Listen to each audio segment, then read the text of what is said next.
दिल्ली का भी सदन नहीं चला और वहाँ भी आप जानते हैं कि सरकार की तरफ से किस तरह की भाषा का इस्तेमाल हुआ।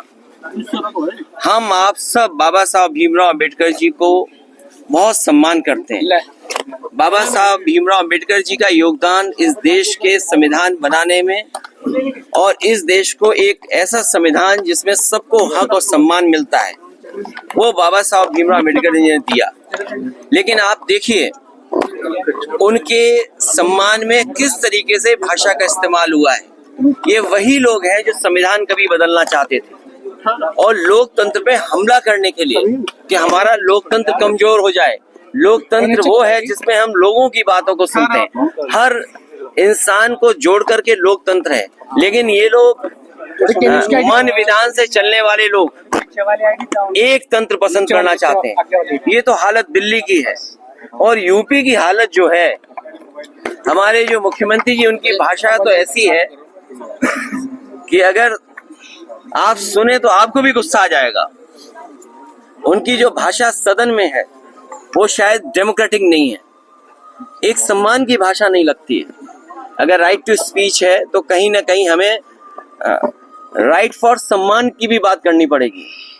हमारा सम्मान तो हो, कोई भाषा ऐसी इस्तेमाल करें जिससे सम्मान हो। और वही स्थिति आज बनी है कि सरकार के मंत्री, डिप्टी सीएम की जो भाषा थी वो ठीक नहीं थी। आप किसी को उपनाम से कैसे बुला सकते हैं? एक कॉन्स्टिट्यूशनल पोस्ट है, कॉन्स्टिट्यूशनल पोस्ट में बैठे हुए किसी भी व्यक्ति को सम्मान से ही बुलाया जा सकता है। लेकिन जानबूझ करके सरकार, क्योंकि बुनियादी सवालों का जवाब उनके पास नहीं है। आप किसी अस्पताल में चले जाएं, किसी भी सीएससी पीएससी में चले जाएं, किसी गरीब को इलाज नहीं मिल पा रहा है। ये वही सरकार है जो अस्पताल के साथ साथ प्राइमरी स्कूल बंद करने जा रही है। मैं आपसे कहना चाहता हूं कि इतनी लूट किसी सरकार में नहीं हुई होगी जिसकी लूट हर स्तर पर आपको देखने को मिल जाएगी। तहसील स्तर, थाना स्तर या किसी भी कामकाज के लिए इतनी लूट उत्तर प्रदेश में नहीं हुई जितना भारतीय जनता पार्टी की सरकार में हो रही है। इन सभी चीजों को छिपाने के लिए भारतीय जनता पार्टी फेस नहीं कर सकती है। सर, क्या कहेंगे संभल पर जो हिंसा हुई है, क्या कहेंगे? वहां पर जाने से रोका गया है सबको। जहां तक मिलने मिलाने की बात है, मैं आपसे बड़े सम्मान के साथ कहना चाहता हूं कि हम लोग खोदने वालों में से लोग नहीं है।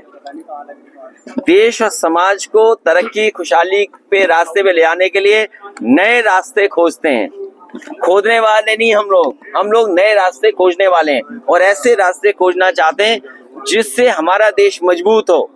जहां तक संभल की घटना है, जब कभी भी जांच होगी सरकार कटघरे में होगी और अधिकारियों के खिलाफ कार्रवाई भी होनी चाहिए और दोषी भी वही पाए जाएंगे।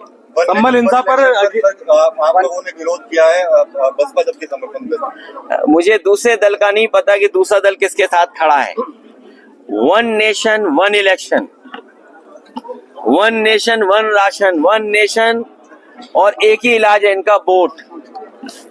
वन नेशन को बचाने का जो रास्ता है, जो इनका तरीका है लोकतंत्र को कमजोर करने का। हमारी रीजनल पार्टियों का अपनी वैल्यू है। रीजनल जो प्रदेश बने थे वो कहीं ना कहीं सूझबूझ के साथ बनाए थे। हमारी आइडेंटिटी है और लोकतंत्र में हमारी आइडेंटिटी बची रहे और लोकतंत्र और मजबूत है, इसलिए फेडरल सिस्टम है। लेकिन ये लोगों की सुनना नहीं चाहते हैं, केवल अपनी सुनाना चाहते हैं। ये संविधान से नहीं, मन विधान से चलना चाहते हैं। ये लोकतंत्र नहीं, एक तंत्र चाहते हैं कि एक तंत्र हो, एक का फैसला हो, वही सब माने। अखिलेश जी, क्या कहेंगे जिस प्रकार से इजराइल और फलस्तीन को लेकर भी विधानसभा में एक बात चल रही है? कल सीएम भी उस पर बोले हैं। उन्होंने बताया 6000 जो युवा हैं वो इजराइल में नौकरी करने के लिए गए। क्या यूपी में नौकरी नहीं रही है? देखिए, हमारे मुख्यमंत्री इस बात को गर्व मान रहे हैं कि गरीब बच्चे वो अपना घर परिवार छोड़ करके, अपने सगे संबंधियों को छोड़ करके, अपने घर गांव खेत छोड़ करके, और सोचिए इजराइल में न जाने किन परिस्थितियों में क्या नौकरी कर रहे होंगे। किसी कोने में आप चले जाएं, लेकिन जो घर में रोजगार नौकरी कर करके सम्मान आप पा सकते हैं वो दूसरे कोने में नहीं पा सकते हैं। और सरकार अगर यही गर्व करती है तो जितने बच्चों को नौकरी दिलाई है उन बच्चों की सूची जारी करें और सूची जारी करते समय ये भी सरकार बताए कि वो बच्चे किस तरह का काम वहाँ कर रहे हैं और किस तरह का काम उनसे लिया जा रहा है। बांग्लादेश के हिंदुओं पर सभी पार्टियां मौन हैं, आप क्या कहना चाहेंगे इस बारे में? कोई पार्टी मौन नहीं है, पूरा देश ने जान लिया है ये सरकार बहुत कमजोर है, पूरे देश ने जान लिया है।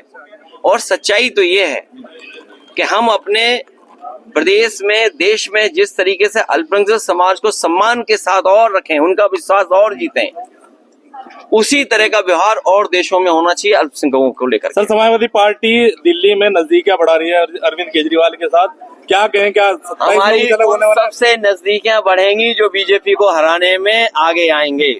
सीएम योगी ये इंडिया गठबंधन की मैं आपको बधाई देता हूं, सहारनपुर के लोगों को जिन्होंने इंडिया गठबंधन को जिताने का काम किया था।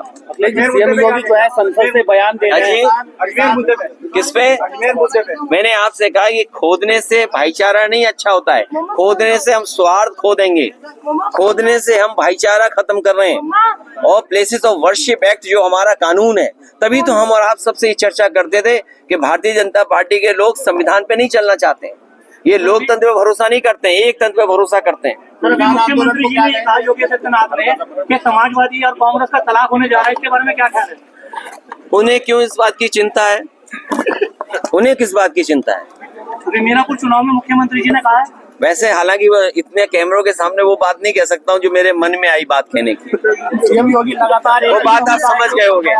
क्या मानते हैं? उन्हें क्या लेने देना शादी किसकी हो रही है, कौन शादी में नहीं शामिल हो रहा है, कौन किसके शादी में शामिल होने जा रहा है नहीं जाना, उन्हें क्या मतलब उससे? किसान आंदोलन, उन्हें शादियों से बुराई क्या है? इंडिया गठबंधन उन्हें शादी से बुराई क्या लगती है?